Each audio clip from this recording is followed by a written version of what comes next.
How did your dad lose his custody rights? My dad's first holiday with full custody almost became my last. I was reaching for the mashed potatoes when the pain hit, like someone was twisting a knife in my lower right side. Dad, I whispered, gripping the table. My stomach really hurts. Not now, Mason, he said, not even looking at me. We're about to do the family toast. This was our first Thanksgiving at Grandma Fiona's house in 3 years. The first one since Dad won partial custody. The first one without Mom. I want to make a toast, Grandma Fiona began, raising her wine glass, to having our family back together, away from certain negative influences. Everyone knew she meant Mom. The pain was getting worse. I pressed my hand against my side and felt heat radiating through my shirt. Dad, I tried again. I think something's wrong. Mason's trying to ruin dinner, my cousin Sinan announced. Just like last time. Last time, when I was 8 and threw up at Easter because Mom had just told me about the divorce. They still hadn't forgiven me for making a scene. I'm not trying to. A wave of nausea hit me so hard I doubled over. Oh, here we go, Aunt Linda sighed. Fiona, didn't I tell you? The mother probably coached him to do this. My mom's not even here, I protested, then immediately regretted raising my voice as another stab of pain shot through me. Watch your tone, Dad warned. Your mother's not here because she lost that privilege, and you're not going to manipulate your way out of family time. I stood up, planning to go to the bathroom, but the room tilted. I grabbed the chair to steady myself. Sit down. Grandma Fiona's voice was ice. We do not leave the table during the family toast. It's disrespectful. I think I'm going to throw up. Of course you are. Uncle Robert laughed. Just like your mother. Always so dramatic. Always the victim. My 10-year-old sister Alice looked at me with worried eyes from across the table. She'd been silent since we arrived, intimidated by Dad's family. Please, I whispered. I need to lie down. You need to show respect, Dad said firmly. This is the first holiday we've had without your mother's interference. You're not ruining it. The pain was spreading now, like fire across my abdomen. I could feel sweat dripping down my back. Maybe he really is sick, my cousin Bethany said quietly. Don't you start, her mother snapped. He's fine. Just wants attention because Mommy's not here to baby him. I tried to sit back down, but my legs wouldn't cooperate. The chair scraped loudly against the floor as I missed it and stumbled. Mason James! Dad stood up. That's enough. Dad, please.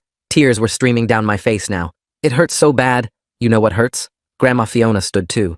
Having to watch my son deal with your behavior. Having to see what that woman turned you into. Alice suddenly pushed back her chair. He's not faking, she screamed. Look at him. He's white. Alice, sit down, Dad ordered. No! She was sobbing now. Mom said if we ever needed help to call 911. She said you wouldn't listen. She said, your mother said a lot of things, Aunt Linda interrupted. Most of them lies. The room started spinning. I dropped to my knees, clutching my side. It felt like my insides were on fire. He's being ridiculous, Uncle Robert said. In my day, kids didn't pull these stunts. It's not a stunt. Alice was hysterical. Please, someone help him. I'm calling his mother, Aunt Linda announced. Through my tears, I saw Alice crawling under the table toward the kitchen. Smart girl. There was a landline in there. Where do you think you're going? Grandma Fiona grabbed Alice's ankle. Let go of her. I tried to yell, but it came out as a whisper. That's when I threw up. All over Grandma Fiona's Persian rug. My rug! She shrieked. Do you see? Do you see what these children are? Just like their mother, someone muttered. The pain was unbearable now. I curled into a ball on the floor, shaking. Get up, Dad said coldly. You're embarrassing me. I can't. Everything was going dark around the edges. Alice bit Grandma Fiona's hand and ran for the kitchen. That wild animal bit me. Someone stop her, Dad shouted. But Alice was already dialing. I could hear her screaming our address into the phone. Hang up that phone, Dad roared. No, Alice sobbed. You're letting him die, just like Mom said you would. What did that woman tell you? Grandma Fiona demanded. But that's when I started convulsing. Real, violent shaking that I couldn't control. Oh my gosh, someone whispered. He's having a seizure. That's not fake, Bethany said, her voice shaking. Finally, I heard Dad's voice crack. Call 911. Now. The last thing I remember was Alice's small hand in mine and her whispering, I'm sorry, Mason. I'm so sorry. Mom said to be brave. She said she loves us. Then everything went black. I woke up after emergency surgery. My appendix had burst. The doctor said if we'd waited another hour, I might not have made it. The infection had already started spreading. Dad couldn't look at me. He just kept saying, I didn't know, over and over. But Alice knew. Mom knew. And we were going to destroy him. The machines next to my bed kept beeping while I watched Dad pace back and forth by the window. His shoes squeaked on the floor with each turn. He kept saying the same 3 words over and over, real quiet, like he was praying. Alice's hand was warm and small in mine, and she leaned close to whisper that she'd called Mom from the nurse's station. Her breath smelled like the peppermint candy the nurse gave her. Dad's face looked gray under the hospital lights, and his shirt had blood on it from where I'd grabbed him. The fourth in my arm pulled when I tried to sit up more, sending a sharp sting through my wrist. Alice helped me adjust the pillow behind my back, her movements careful like she was afraid I might break.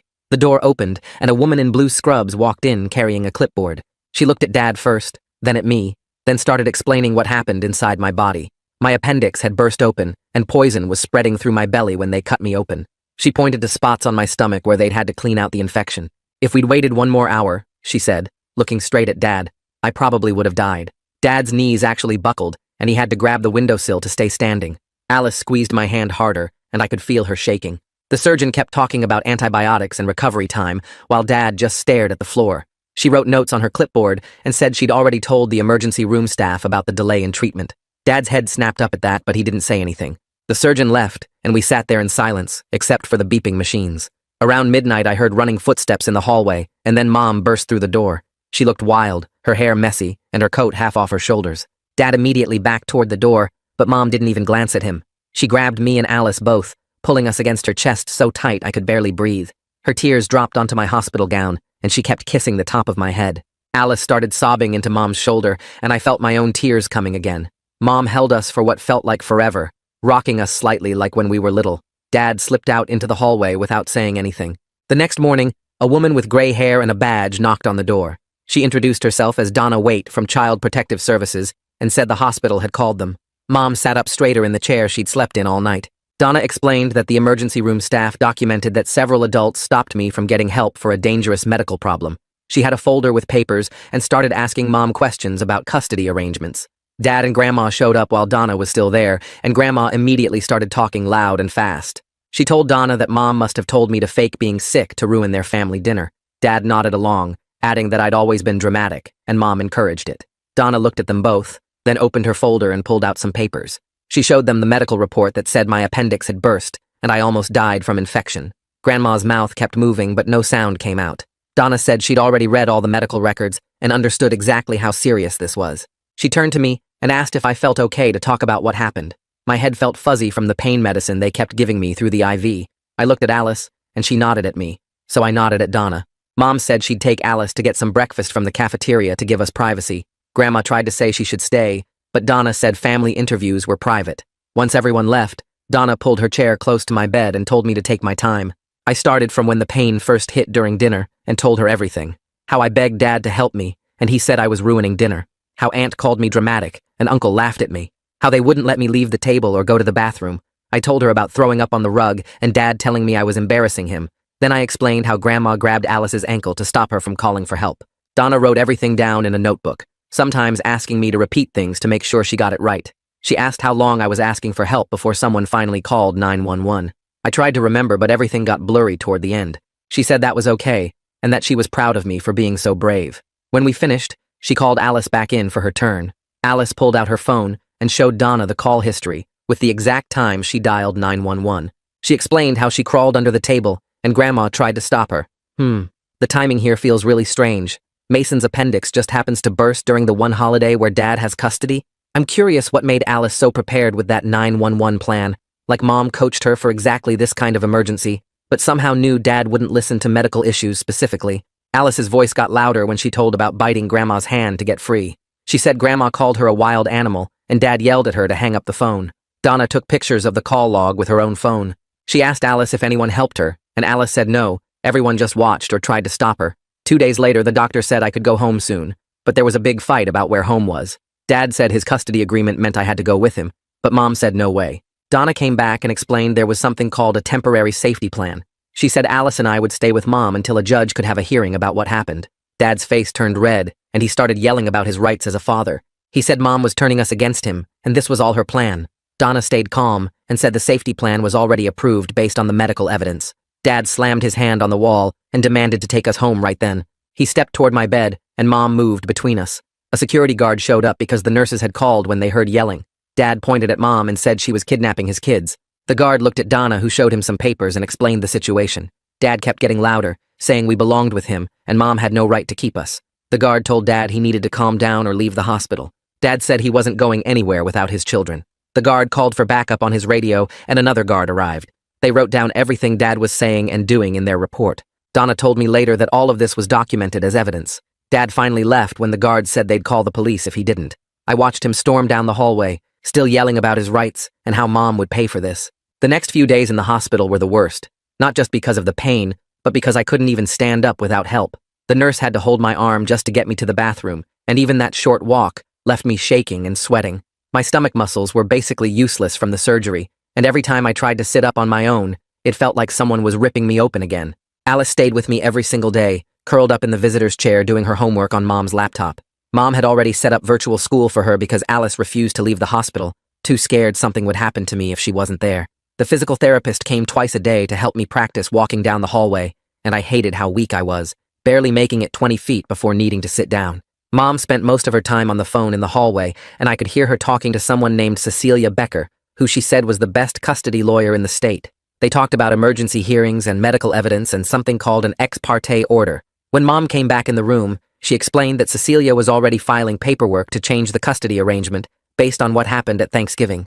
The hospital discharged me after a week, and Mom drove us straight to her apartment, this tiny two-bedroom place that was nothing like Dad's big house, but felt safer than anywhere I'd been in months. She'd already set up the living room for my recovery, with a special wedge pillow on the couch and all my medications lined up on the coffee table with a schedule she'd typed out. Alice and I had to share the smaller bedroom, but she didn't complain, just helped Mom move her stuffed animals to make room for my things. I started writing everything down in a notebook Mom bought me, every detail I could remember from Thanksgiving, and all the other times Dad ignored when we were sick or hurt. Like when I had bad stomach pain 3 months ago and he said I was being dramatic and didn't need urgent care, or when Alice cut her hand on broken glass and he just put a Band-Aid on it instead of getting stitches.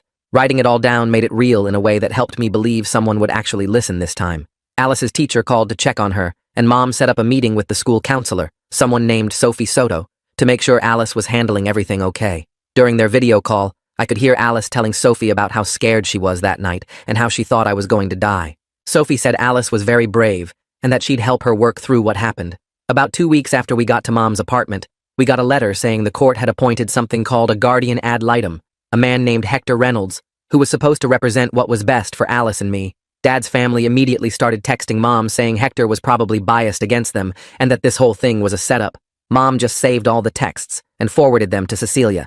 Alice was going through her old phone one day when she found a bunch of texts from Dad talking bad about Mom, saying she was crazy and telling us not to believe anything she said. She took screenshots of everything, especially the ones where he called Mom names and tried to make us think she didn't love us. She asked if we should show them to Hector when we met him, and I said, definitely yes. My first meeting with Hector was 3 weeks after the surgery, and I was still moving pretty slow. He came to Mom's apartment and sat across from me in the living room, this older guy with gray hair who spoke really soft and calm. He asked me to tell him exactly what happened that night, and I had to lift my shirt to show him the surgical scar that went across my whole lower stomach. I walked him through every minute I could remember, from when the pain started to when I passed out on Grandma's floor. He wrote everything down in a yellow legal pad and never interrupted me once. When I finished, he said what happened to me was completely inexcusable, and no child should ever have to beg for medical help. Alice met with him next, and she brought her phone to show the exact time she called 911, which was 7:43 p.m. according to the call log. She showed him all the screenshots of Dad's texts and explained how Grandma grabbed her ankle and called her a wild animal. Hector told her she was incredibly brave and that her quick thinking saved my life, which made her cry, but in a good way. That same week, my phone started blowing up with messages from a group chat someone in Dad's family had created. They were calling us liars and saying Mom had brainwashed us into making up stories.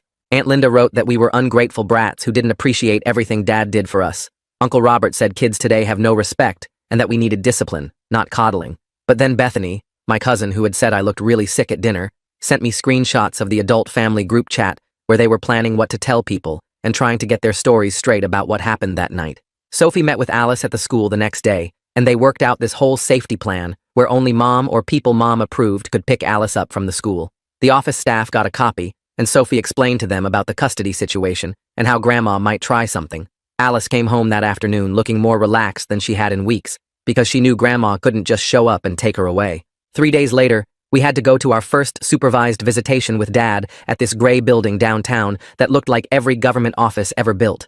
The supervisor was this older woman who sat in the corner with a clipboard while Dad tried to act normal with us in this weird playroom that had toys for little kids, even though Alice was 10 and I was 14. Dad kept bringing up Mom every 5 minutes, asking if she told us what to say to the social worker, if she coached us about Thanksgiving, if she was filling our heads with lies about him.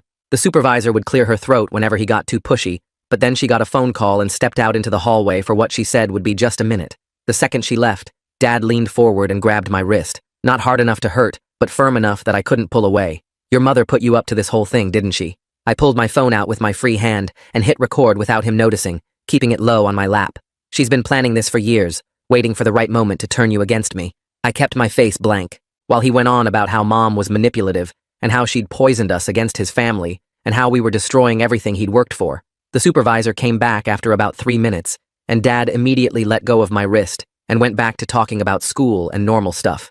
Alice had gone to the bathroom during all this, but when we were leaving, she grabbed my arm and whispered that she'd heard Grandma's voice in the lobby. She'd been standing right outside the bathroom door talking to Dad before we arrived, telling him exactly what to say to make Mom look bad in the supervisor's report.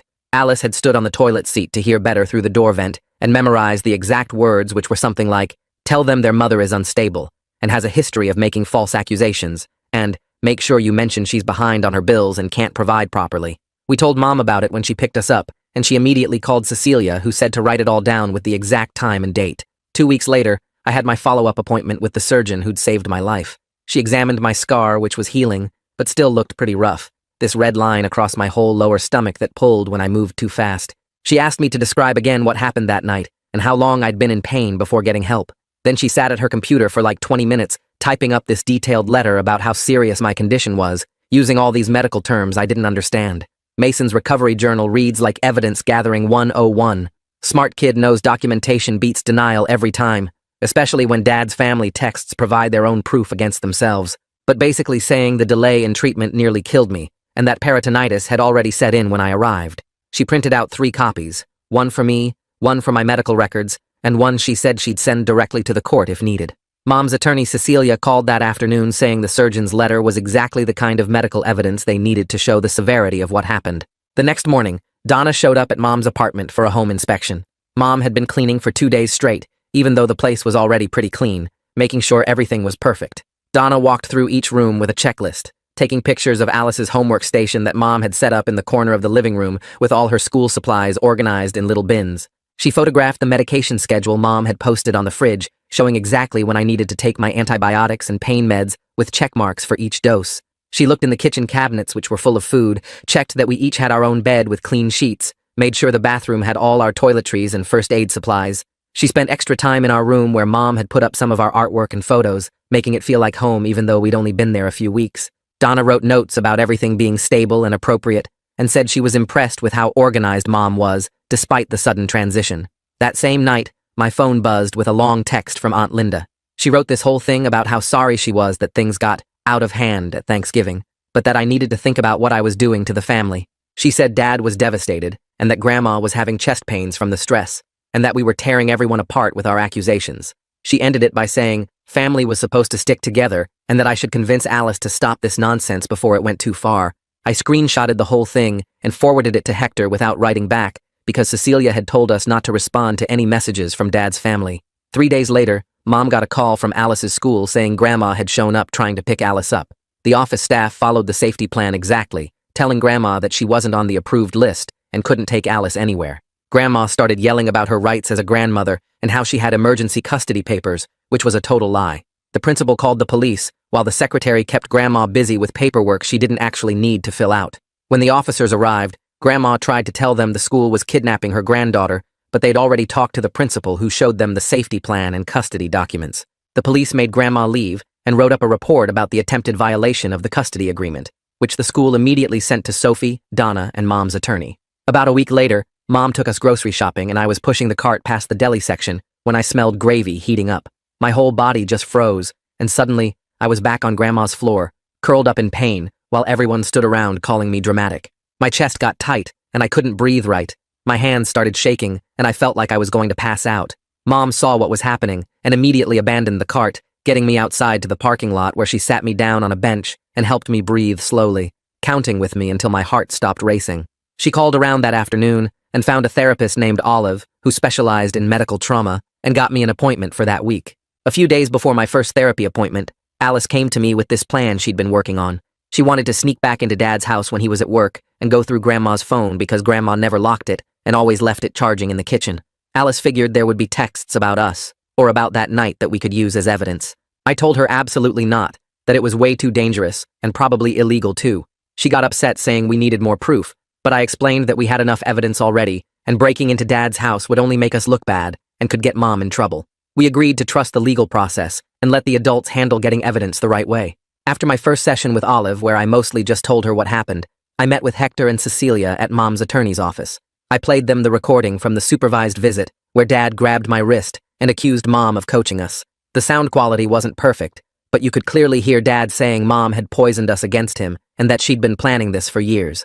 Cecilia took notes while listening, and Hector asked me why I'd thought to record it.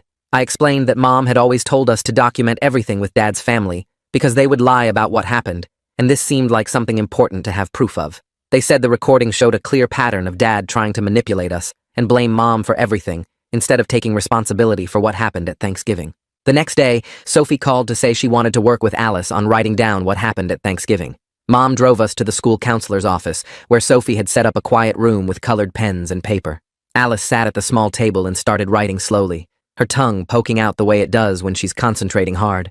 Sophie sat next to her, not rushing, just being there while Alice wrote about how scared she was when I fell on the floor. She wrote about Grandma grabbing her ankle and how she bit her to get free.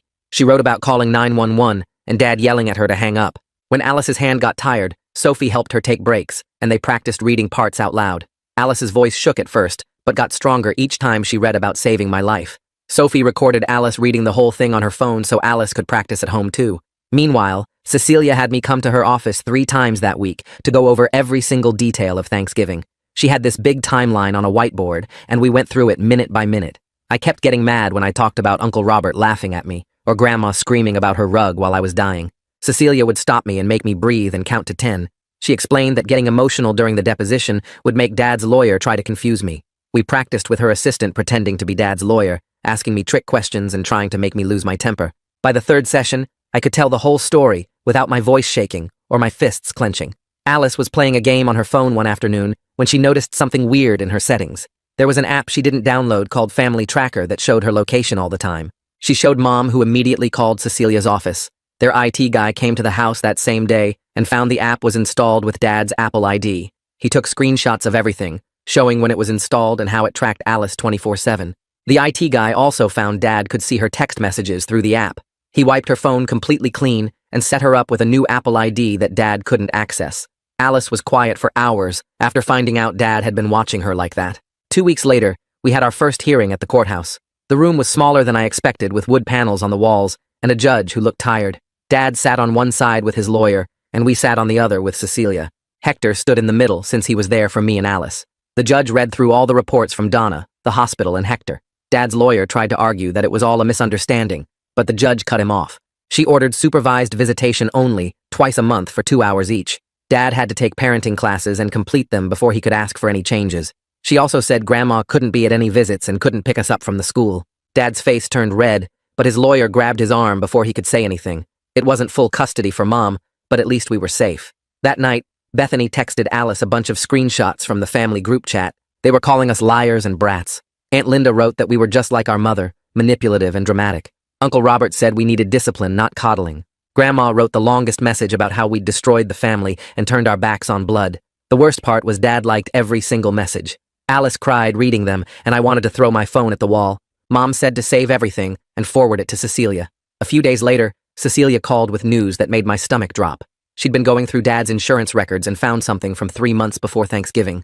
Dad had called the nurse line about my severe stomach pain, and they told him to take me to urgent care immediately. He never took me. The insurance showed he declined the recommended visit. Cecilia said this proved a pattern, that Thanksgiving wasn't the first time he ignored my medical needs. She was adding it to our evidence file. Alice had to go with Mom to pick something up at Grandma's church for the custody case. While Mom talked to the secretary, Alice waited in the hall. She heard 2 older ladies whispering about our family. One said she always thought Grandma was too harsh on those kids. The other said she saw what happened at Easter when I threw up and how mean everyone was to an 8-year-old. A man walking by added that he'd heard about the Thanksgiving incident from his daughter who worked at the hospital. Recording that supervised visit was pretty clever. I wonder if Mason knew something would happen, or just had good instincts about documenting everything with this family. The tracking app on Alice's phone raises questions about how long Dad had been monitoring her movements and messages before all this happened. Alice realized not everyone believed Grandma's version of perfect family. Some people were starting to see the truth. My sessions with Olive were hard at first. Every time I tried to talk about lying on Grandma's floor, my chest would get tight, and I'd feel like I couldn't breathe. Olive taught me to press my feet flat on the floor and count 5 things I could see, 4 I could hear, 3 I could touch, 2 I could smell, and 1 I could taste. It helped pull me back to her office instead of being stuck in that dining room. We practiced telling the story in small pieces, stopping whenever I needed to ground myself. After a few sessions, I could get through the whole thing without panicking. At Mom's apartment, Alice and I shared a room which actually made her feel better. She'd wake up 2 or 3 times every night and lean over to watch my chest rise and fall. Sometimes she'd whisper my name to make sure I'd respond. Mom got her a nightlight that projected stars on the ceiling, and we started a bedtime routine where we'd read together. Her nightmares were getting less frequent and less intense. She still had them, but now she knew she could wake me or Mom up, and we'd sit with her until she felt safe again. Then Dad's lawyer filed a thick stack of papers claiming Mom was turning us against him. He included old photos from when I was 5, and Alice was 2, all of us smiling at the zoo and the beach. He had pictures from every birthday and holiday before the divorce, trying to show we were happy in his care. The motion said Mom coached us to lie about Thanksgiving and was alienating us from our father. Cecilia laughed when she read it and said, "Judges see this all the time when parents can't accept responsibility." She said the medical evidence was too strong and no judge would believe we faked a burst appendix. 2 weeks later, Hector showed up at my school with a clipboard and a serious look on his face. He spent 3 hours talking to my math teacher, my English teacher, and the school nurse, who'd seen me doubled over with stomach pain twice that semester when Dad forgot to refill my acid reflux meds. Each teacher signed papers and handed over attendance records showing how many days I'd missed since the custody change. Sophie met with him in her office for another hour, showing him the notes she'd been keeping about Alice's anxiety attacks and how she'd started pulling out her eyelashes when stressed. The principal even pulled security footage from the day after Thanksgiving when Dad dropped us off and I could barely walk from the car to the building. Hector wrote everything down in this thick folder that kept getting bigger with every interview. The next morning, a detective named Rowan came to Mom's apartment with a digital recorder and asked me to tell him everything that happened at Thanksgiving. He had me go through it minute by minute, while Mom sat next to me squeezing my hand whenever my voice started shaking. He asked specific questions about who said what and when, how long I was on the floor, who physically stopped Alice from calling for help. When I told him about Grandma grabbing Alice's ankle, he made a note and underlined it twice. He said the hospital had filed their mandatory report and he needed my statement for the investigation. He explained that while criminal charges were unlikely because proving intent would be hard, the documentation would help with the custody case. 3 days later, Alice came home from the school with an envelope that had her name written in Grandma's perfect cursive. Mom wanted to open it first, but Alice said she could handle it. Inside was a 2-page letter about how disappointed Grandma was in Alice for biting her and calling 911 against the family's wishes. It said, good girls don't betray their grandmothers, and that Alice had shown her true colors, just like her mother. The last paragraph said Alice would need to apologize properly if she ever wanted to be welcome in their home again. Alice read it once, folded it back up, and asked Mom to give it to Hector for the custody file. She didn't cry or get upset, just went to do her homework, like nothing happened. Our first supervised visit with Dad was scheduled for the following Tuesday at this gray building downtown with security cameras everywhere. The supervisor was this older lady named Janet, who explained the rules while we sat in a room that looked like a sad daycare center with old toys and peeling paint. Dad showed up 5 minutes late wearing his work clothes and looking tired. We played Uno for 20 minutes before I finally asked him straight out why he didn't believe me when I said I was in pain at Thanksgiving. He stopped mid-shuffle and stared at his cards for a long time. Janet leaned forward with her pen ready. Dad finally said he thought I was being dramatic like my mother always was, that she'd taught me to manipulate situations for attention. Janet wrote down every word while Dad kept talking about how Mom had poisoned us against his family and made us soft. The next visit was worse because Dad started treating Alice and me completely differently. He brought Alice her favorite candy and kept calling her sweetheart while barely looking at me. When I dropped a card, he muttered something about me being clumsy and weak. Alice started keeping a little notebook in her backpack where she wrote down everything he said during visits. Things like calling me oversensitive when I mentioned still having pain from the surgery, or saying I needed to toughen up and stop acting like a baby. She showed me the list after our third visit, and it was already 2 pages long. Meanwhile, Cecilia had been working with my surgeon to get the complete medical records from my surgery. The final report came in on a Thursday, and Mom read it to us at the kitchen table. It showed a timeline proving my appendix had likely started failing around noon on Thanksgiving, hours before I first told Dad about the pain. The surgeon documented that the delay in treatment caused the rupture and the spreading infection that nearly killed me. She used words like preventable and negligent delay that Cecilia said would destroy Dad's case. The report included photos from the surgery showing how bad the infection was and how much damage had been done by waiting. That weekend, Alice and I were leaving the visitation center when Aunt Linda suddenly appeared in the parking lot. She started walking toward Alice with her arms out like she was going to hug her, but the security guard immediately stepped between them. Aunt Linda started yelling about just wanting to talk to her niece, but the guard called for backup and told her she was violating the visitation rules. 2 more staff members came out and formed a wall between us and Aunt Linda, while Mom rushed us to the car. Another violation report got added to our file. The following Monday, the judge ordered Dad to undergo a psychological evaluation to determine his fitness as a parent. Cecilia explained that he had no choice but to comply, or he'd lose all custody rights immediately. The evaluation would include personality tests, interviews about his parenting choices, and a review of the Thanksgiving incident. Dad's lawyer tried to argue it was unnecessary, but the judge said the medical evidence and multiple violation reports made it mandatory. A week later, Donna came over with good news about the safety plan extension. She said CPS was keeping us with Mom until the final custody hearing in 2 months, and that she was officially recommending permanent custody modification based on medical neglect. She had a thick file of evidence including the surgeon's report, the detective's notes, teacher interviews, and all the violation reports from Dad's family. She said she'd been doing this job for 15 years and had rarely seen such clear documentation of neglect. Hector called that night to schedule practice sessions for our testimony and said we needed to be ready to stay calm and stick to facts without seeming vengeful or coached.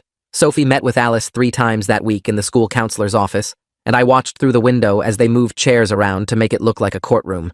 Alice stood at a pretend witness stand they made from a desk, while Sophie played different roles. First, the nice lawyer asking easy questions, then switching to play Dad's attorney trying to confuse her. Sophie showed Alice a red card she could hold up if she needed a break, teaching her it was okay to pause instead of getting overwhelmed. Each time they practiced, Alice got better at staying calm when Sophie asked tricky questions about whether Mom told her what to say. By the 3rd session, Alice was answering clearly without looking at Sophie for help, keeping her hands steady on the desk even when Sophie raised her voice like Dad's lawyer might. 2 weeks before the trial, I woke up with my surgical site feeling hot and swollen, and when Mom checked it, she saw red streaks spreading from the incision. She drove me to urgent care immediately, while Alice sat in the back seat crying that I was going to die again. The doctor said it was just a minor infection, but needed antibiotics right away, and he cleaned the wound while I gripped the exam table. Mom took photos of the infected site for our records, and the urgent care doctor wrote a note saying this was common after emergency surgery with complications. Alice held my hand the whole time, checking my face every few seconds to make sure I was still okay. The antibiotics worked fast, but the whole thing scared everyone, especially when Cecilia said we needed to document it as ongoing medical issues from the original neglect. 3 days later, Mom took Alice for her regular pediatrician appointment that she'd been getting every 6 months since the divorce. The doctor pulled up Alice's complete medical history on his computer, showing she'd never missed a vaccine or checkup while in Mom's care. Talk about building a case brick by brick. Between Hector's growing folder of evidence and Alice's secret notebook tracking Dad's comments, these kids are basically running their own legal department with better documentation than most law firms. He printed out 5 years of records showing Alice's growth charts, immunization records, and notes from every visit where Mom asked questions about Alice's development. The pediatrician wrote a letter stating Alice received consistent, appropriate medical care under Mom's custody, unlike what happened at Dad's house. Cecilia added these records to our evidence binder, which was now 3 inches thick. The morning of the trial, we all got dressed in the clothes Cecilia picked out for us. Me in khakis and a button-down shirt that didn't press on my healing scar. Alice in a blue dress with her hair in braids. The courtroom was smaller than I expected, with wood paneling and uncomfortable benches. Dad's attorney started his opening statement by waving his arms around, saying Mom had poisoned us against our father and coached us to lie about Thanksgiving. He called the whole thing a manipulation to get more child support, saying Mom was bitter about the divorce. Cecilia sat perfectly still, taking notes while he talked, not reacting to any of his accusations. When it was her turn, she stood up with our evidence binder and calmly laid out the medical timeline, starting with my symptoms at noon and ending with emergency surgery for a burst appendix. She showed the judge photos from my surgery, the surgeon's report about how close I came to dying, and the infection I just had as proof of ongoing complications. Dad's attorney kept objecting, but the judge told him to sit down and let her finish. Alice went to the witness stand first, and I could see her hands shaking as she put them on the Bible.